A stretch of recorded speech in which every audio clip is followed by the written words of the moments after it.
to the student. Power scalers are like a third kid in the room that go, well, he rips off the curtains lightning fast in chapter 4. So the main character, Johnson, scales to lower faster than sound speed, meaning that he must at least scale to Building Buster level, and that's why I think he can beat start of series Goku.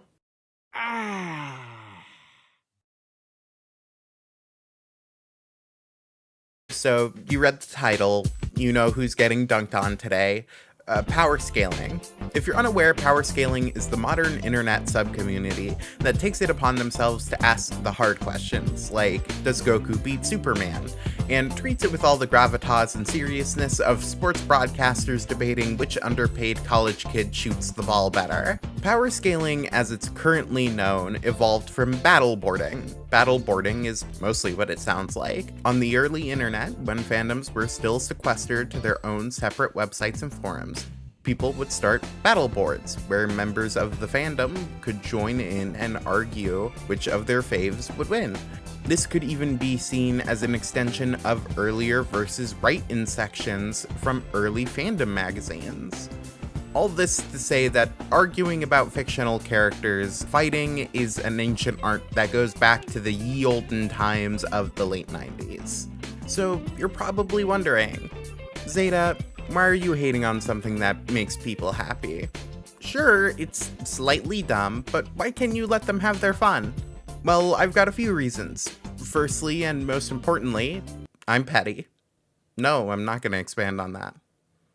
Well, I mean, I will, but not right now.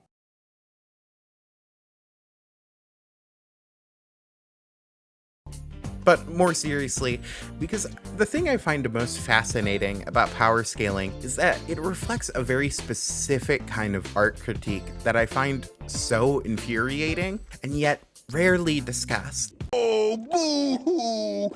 Let me play a sad song for you on the world's smallest violin. With the blue curtain example I used at the beginning of the video, the student is clearly a mouthpiece for anti-intellectualism as a form of art critique.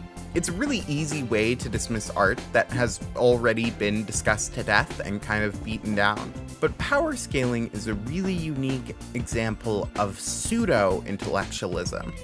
Arguments and interpretations of artistic work that are made in an attempt to seem more intelligent than a preconceived opponent in an internet debate, rather than make any form of actually insightful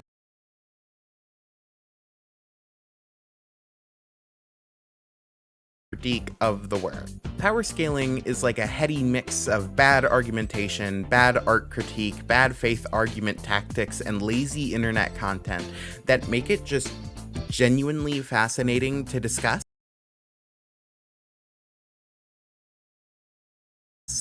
If you're a friend with me in real life, I've probably already found an excuse to mouth off to you about the subject at one point or another.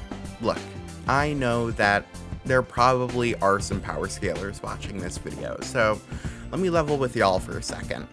I know you're probably going to see I have pronouns and get mad and leave the comment before even engaging with any of my arguments, but if you're still here, I want to say, part 1, you're really bad at scaling power.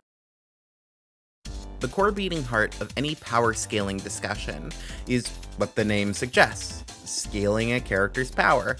Taking a thing a character has done, also known as feats, and using that to calculate where their baseline is. If character A punches a hole in a brick wall on screen, that's a feat that proves his attack potency is brick wall level. Or if character B is faster than a car, that places them at car speed. Seems fairly simple on its face, right? Like, yeah, the first place you would want to start is which character can hit harder if you're going to argue with your friend on which one wins. So I gotta ask, why are power scalers so bad at it? I have a game for any non-power scalers in my audience, which is hopefully a lot of you, honestly. See, there's this wiki called Versus Battle Wiki. It's become my favorite website to visit if I need a laugh.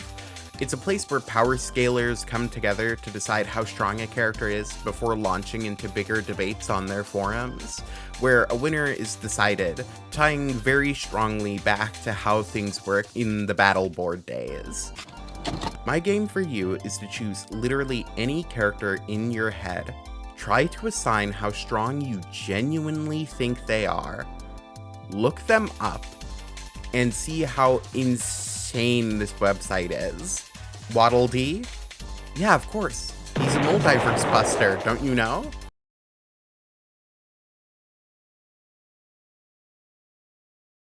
Dante? Yeah, don't worry, he's faster than light.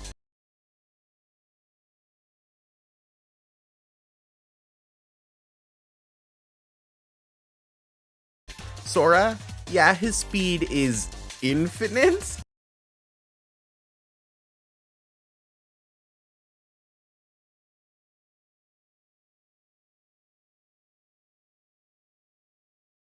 Like, literally every character on the site has a ranking that feels bizarre and serves to counteract the stories they're in. Like, you're gonna look at me in the face and say Monkey D. Luffy is faster than the speed of light? Then why does he need a boat? Couldn't he just jump to the end of the Grand Line? I'm surrounded by idiots.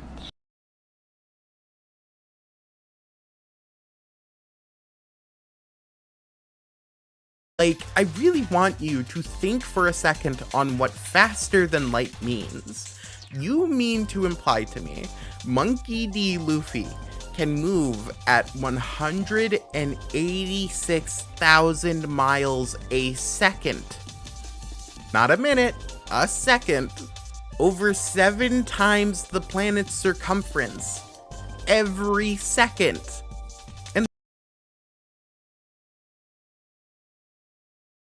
I am shocked! Shocked! Well, not that shocked.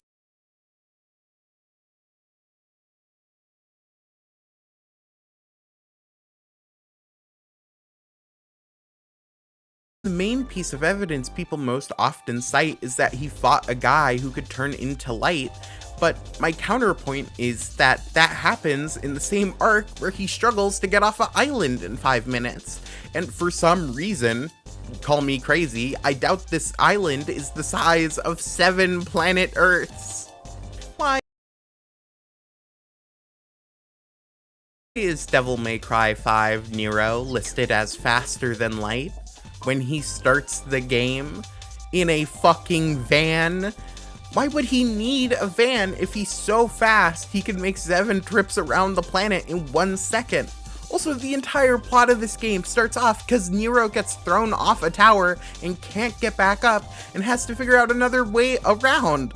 If he was faster than light, why couldn't he just jump to the top? Also, not to bring it here, but I played the fucking game and I physically felt how fast Nero is, and trust me, he's not blasting off at light speed. You're retarded. What? Here's a pamphlet. It details just a couple of No, the services no, offered to wait, someone in back your up, back up. position. Did you just call me retarded? I just diagnosed you retarded.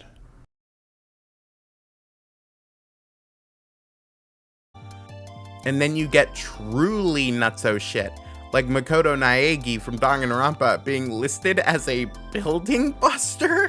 What? The entire plot of every story he's in is how he keeps getting trapped in buildings. Why wouldn't he just bust out of them if he had the striking power of C4? Also, the game makes a clear point of Makoto being a normal high school student. It's his core character struggle. It's the monologue that starts the game. He is a normal child, and that gets tossed out the window if you believe his bare hands are heat-seeking Barracuda missiles in disguise.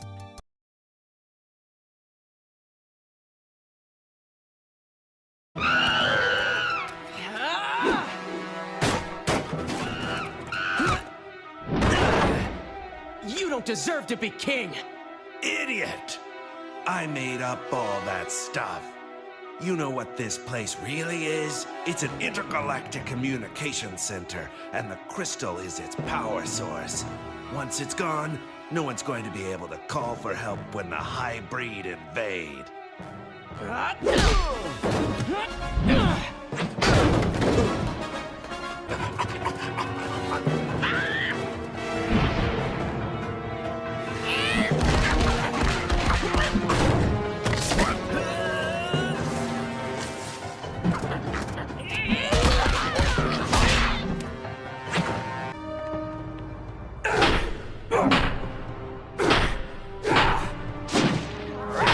face me alone?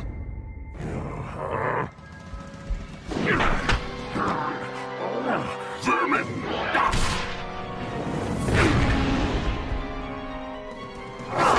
Whoa! Filthy creature! Hold still! Why would I do that?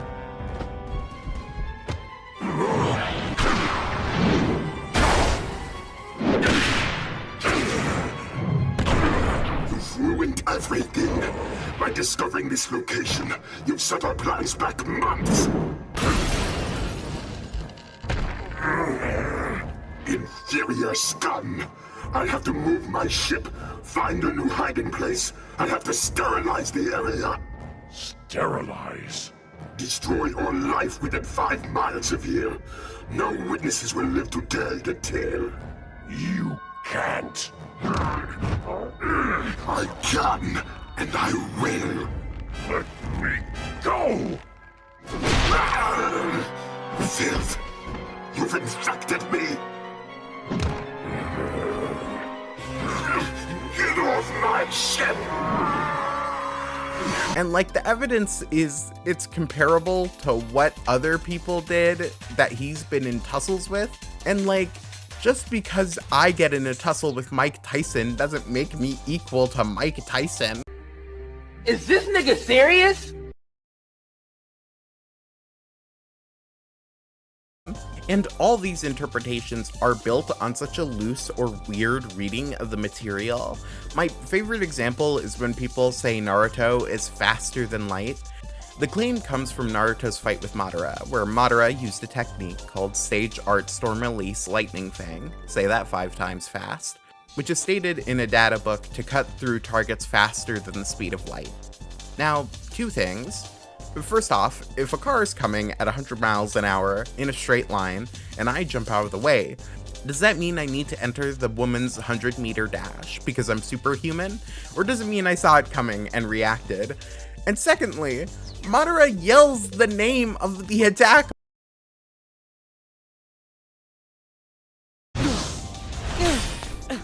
All the best snipers announce their presence in advance. Fucking hell, I could have reacted to the thing. But the frustrating part is that these interpretations are born out of such a weird way of arguing. If A can hit B, that must mean that they are always comparable in speed. No questions asked. When like, no, that's not how reality works. Rocky says Jolene from JoJo's Bizarre Adventure can punch as fast as a meteor. Is the implication supposed to be that she can punch at the speed of sound and blow up buildings? Even though the whole plot of the manga she's in is about being stuck in an underfunded women's prison in Florida? Or is that just prose because it's exciting and provides more drama when she punches someone and really communicates how painful it is? Stories are not literal events, and characters aren't MLB drafts with stats for you to judge. Stories are reflections of complicated situations and events with nuance. Most power rankings are so beyond an author's intended implication because they flatten those situations and artistic depictions of complex scenarios to stats on a character sheet. Look at this clip from Phoenix Wright. Is this a visual metaphor? Perhaps a way of showing in an exaggerated manner how Phoenix Wright's expertise in the world of law and Heart of Gold overpower the prosecution? Could this be a visual metaphor for how devastating his powers of debate must be for everyone in the courtroom to feel like they're being swept away by his staunch defense of his client? Not for the fucking versus battle wiki, because stories are literal, there's no room for nuance or narrative symbolism, or even a smudge of abstraction in art. Everything must be literal. Has power over wind, I guess? The guy who is overpowered by a gay dude with no abstract and just accepts those as the flat default for a character. And this is because there is no baseline to understanding how literally you're intended to take any story, because stories are inherently fictional. Bad faith arguments. For an internet community that values debate, y'all are really fucking bad at it. And I could see no better example than Death Battle. Death Battle is an internet series that started in 2010, created by a company I can't seem to remember, and then later acquired by another company I can't seem to remember, before becoming independent in 2024. The series is seen as the peak of versus battle content. The show essentially follows a formula where a small discussion about both characters is held before going into an animated fight between the two and deciding a winner, and then explaining their reasoning after. The production value of the show is genuinely very impressive, and I'm not going to sit here and act like the show's effort and overall make is bad. But man, their scripts... Look, I'm starting here because Death Battle literally makes millions of dollars by having a random loser woman on the internet say she doesn't like them, but their episode that he tricked Yuhaba, a character who was literally omnipotent. Yuhaba is Bleach's narrative parallel to Jesus Christ, and his final state is reflective of a belief in an all-knowing, all-powerful God, and how those beliefs interlace and interact with fascism and Japanese culture. Aizen is literally so good at illusions that he tricked God's resistance to illusions because of his Sharingan. And it's never stated anywhere, explicitly, that Yuwak has resistance to illusions. Now, I want you to run that thought through your head for a second. Like, really think on it. Let it wash around. Stop and really consider it for a second. A guy who could make illusions so good, he tricked someone who is omnipotent. Omnipotent. I'm going to throw the definition on screen again, so you know what the word omnipotent means. But he can't trick a guy with really good eyes. Am I being crazy for saying that I feel like we're intentionally being obtuse now? Like,